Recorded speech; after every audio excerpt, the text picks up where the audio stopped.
Et vous aurez aussi à réfléchir à l'exercice numéro 3. Alors, premier exercice.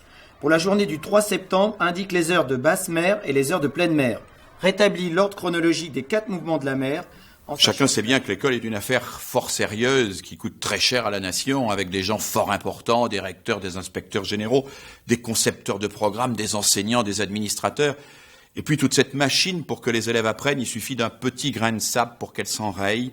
Un élève, un gamin, un cancre à l'après-vert qui à un moment voit son esprit s'emballer, qui regarde par la fenêtre, qui commence à entendre la parole du maître s'éloigner, et puis qui se met à s'ennuyer et son esprit vagabonde. Benjamin, tu te réveilles, s'il te plaît? Ne te balance pas, Emilien. Comment retrouver le goût du travail à l'école? Comment, disait Freinet, faire boire à un cheval qui n'a pas soif? Telle est la question à laquelle il va consacrer toute sa vie. Car Freinet est convaincu que les enfants ont envie de travailler. Il suffit de les regarder sur une plage, trimballer des tonnes de sable dans une journée. Il suffit de les regarder se passionner pour le montage ou le démontage d'un appareil qu'ils découvrent. Mais il faut leur donner du sens. C'est ce à quoi il va, lui, Freinet, se consacrer tout entier.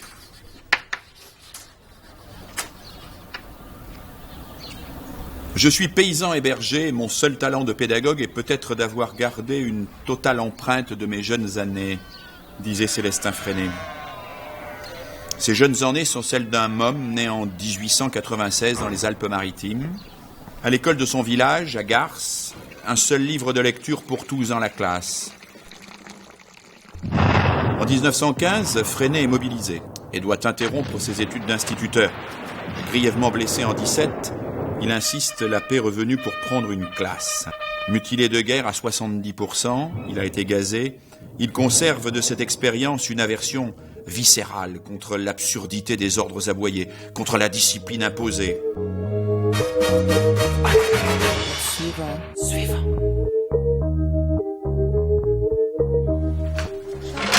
Année 20, Freinet commence à observer les formes alternatives d'enseignement lors de voyages en Allemagne, en Suisse ou en URSS. Plus qu'une doctrine, cet instituteur, qui reste avant tout un praticien, cherche une méthode pour titiller la curiosité de ses élèves, pour les mobiliser, pour les motiver.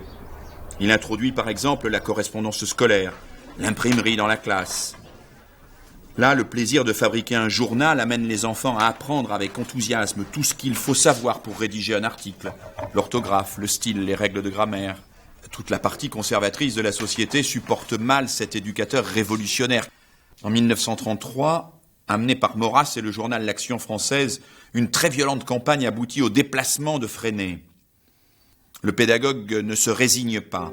Et en 1934 avance, il monte une école privée. Celle-ci le restera jusqu'en 1991, date à laquelle elle intègre l'éducation nationale.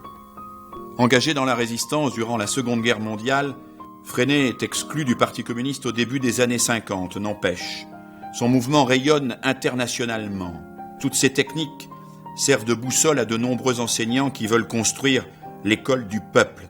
Lui s'obstinait toute sa vie à s'adresser à des individus et non pas à une classe anonyme. Papa Freinet est très gentil. Célestin, le pédagogue, disparaît en 1966. Il faut se souvenir que quand Freinet arrive dans sa classe après la guerre de 14-18, il a été gazé. Il ne peut pas faire de cours, de leçons. Il n'a pas la force physique de faire cela. Et il a ce coup de génie tout à fait extraordinaire qui consiste à dire au fond peut-être que tout ce qui handicape le maître favorise l'activité de l'élève. Et il va mettre ses élèves au travail. C'est ça l'idée centrale de Freinet, c'est que si les élèves s'ennuient parfois à l'école, c'est pas parce qu'on leur impose un travail fastidieux, c'est parce qu'on ne les fait pas vraiment travailler, que le maître travaille et que les élèves écoutent. Alors mettons les élèves au travail et donnons-leur des tâches qui ont du sens. On va faire un journal scolaire non pas simplement pour être noté, avoir une bonne note, mais parce que à cette occasion-là, on communiquera avec le village.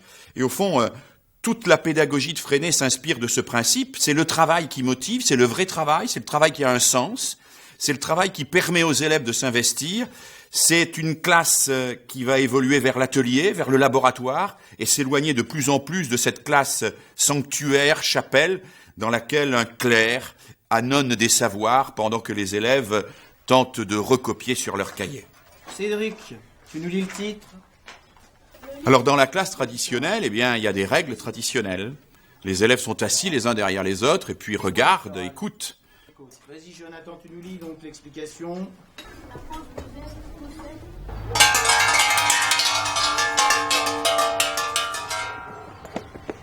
Quand les élèves se mettent au travail, eh bien, ces règles ne s'appliquent plus. Il faut réinventer des règles tous les jours. Est-ce que tu peux dire en heure de déplacement? Donc il va falloir vraiment trouver quelqu'un qui accepte de travailler pour 80 francs de l'heure. Mais elle se fait payer combien avant? Je crois que c'est 110 francs de l'heure. 110 de l'heure. Et en plus elle fait 2 heures. Et là ça serait c'est qu'une heure et demie à 80 francs de l'heure. Ça ferait 160 de frais. Bah oui, Non, ça fait combien une heure et demie? Non, ça ferait 100 frais. Ça ferait 120, ça ferait 120. À partir du moment où l'école n'est plus une église, il faut que ce soit un lieu dans lequel les gens se réunissent régulièrement pour se dire qu'est-ce qui est permis, qu'est-ce qui est autorisé, a-t-on le droit de faire ceci ou cela. C'est le conseil de coopérative d'abord, parce qu'on y gère le fonctionnement matériel de la classe, conseil de la classe ensuite, parce qu'on y gère les problèmes de discipline, et puis l'élaboration de ce règlement intérieur qui est nécessaire à la vie sociale. Qui est de table? Sarah et Cathy. Qui est de poule? Vincent. Qui est d'oiseau? Mélanie. C'est la grande réunion, c'est le rappel. Alors, pas de barrage à la 3e récré. Se laver les mains 5 minutes avant que ça sonne. Et il faut s'essuyer les pieds sur le tapis. J'aimerais aussi qu'on salisse pas à l'intérieur du robinet parce que tout à l'heure j'ai trouvé des pierres, de la terre. Il faut donc gérer la classe en commun, participer en commun à une œuvre collective, comme la réalisation d'un journal. C'est cela, pour Freinet, qui motive chaque élève. Freinet, en 60, décrit ainsi sa classe. Des fillettes sont occupées au ménage et à la cuisine, un petit commerçant à ses calculs, d'autres impriment, un petit artiste grave du linoléum, un futur mécanicien monte des éléments, démonte, expérimente. Derrière des clichés sans doute marqués par une époque, il y a bien ici un vrai problème posé par la pédagogie Freinet. Qui va faire quoi?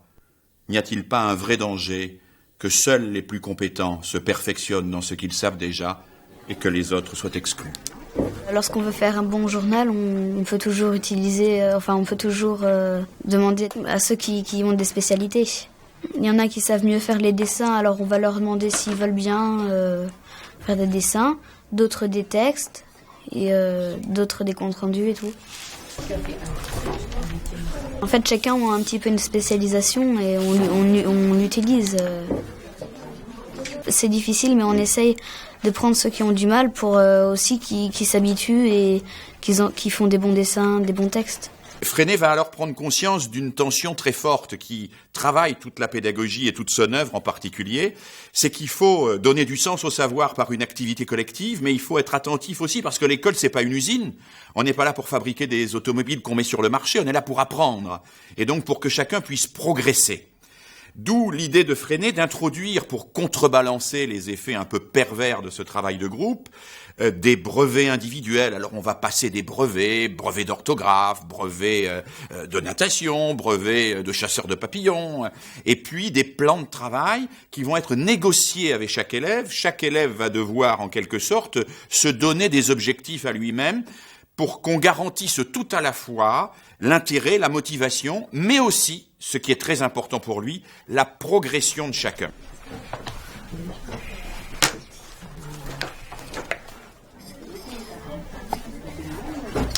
Alors moi j'ai 10 ans, puis je suis arrivée en 2e année de maternelle à l'école Freinet. Puis alors la première année, moi j'étais je savais plus trop quoi faire parce que j'avais l'habitude que ça soit pas du tout comme ça, qu'on nous dise tu vas faire ça, tu vas faire ça. Alors puis après ça c'est venu tout seul comme si j'avais toujours été ici. Alors. Moi, ça m'apporte d'être plus autonome et pas c'est la maîtresse qui dit bon toi tu vas faire ça aujourd'hui, tu vas faire ça, tu vas faire ça, c'est toi qui te juges. C'est plus on va pas faire non plus ce qu'il y a de plus facile. D'abord on essaye d'équilibrer.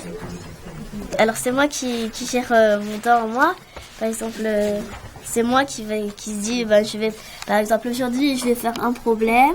Quand je l'aurai fini, je vais faire une opération. Au bout de 12 jours, il faut que j'ai atteint mes limites. Donc après, on est assez content parce que quand on se pose des limites, on se dit, moi, je vais y arriver. Je sais que je peux y arriver. Donc je dis ça. Donc après, on peut y arriver. Parce que moi, je suis toujours arrivée. Alors bon, il y en a qui n'y arrivent pas parce que après, il y en a qui n'y arrivent pas. Donc ils se mettent des plus petites limites. Ou ceux qui y arrivent et que c'est normal. Qu'ils y arrivent bien, et ils se remettent les mêmes limites. Donc c'est toujours par rapport à nous. Alors, que reste-t-il de Freinet aujourd'hui? Beaucoup de choses, même si son héritage n'est pas facilement repérable au milieu de toute une série d'influences, en particulier de ce qu'on a appelé les collectives et l'éducation nouvelle. Mais il y a dans plus de 45 pays au monde des militants pédagogiques qui se revendiquent de Freinet, qui utilisent l'imprimerie ou aujourd'hui l'ordinateur pour faire en sorte que écrire, ce ne soit pas simplement s'adresser au maître pour avoir une note, mais que ce soit un vrai moyen de communiquer avec les autres, avec d'autres élèves, avec d'autres adultes.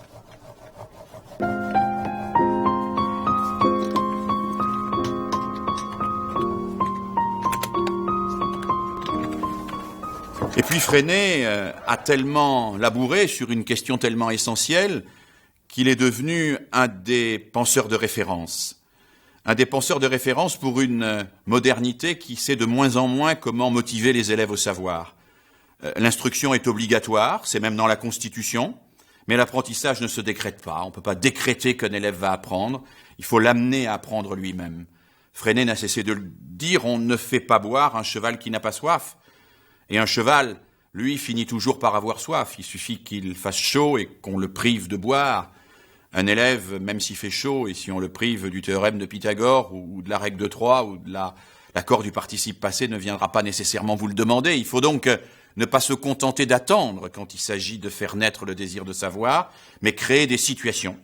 Créer des situations où les savoirs deviennent nécessaires. Créer des situations où les savoirs deviennent des réponses à des questions qui ont été travaillées ensemble. C'est ça le véritable héritage de Freinet. C'est ce en quoi il nous apporte, plus encore que des réponses, toute une exigence que nous devons incarner aujourd'hui. Mettre à 0,8.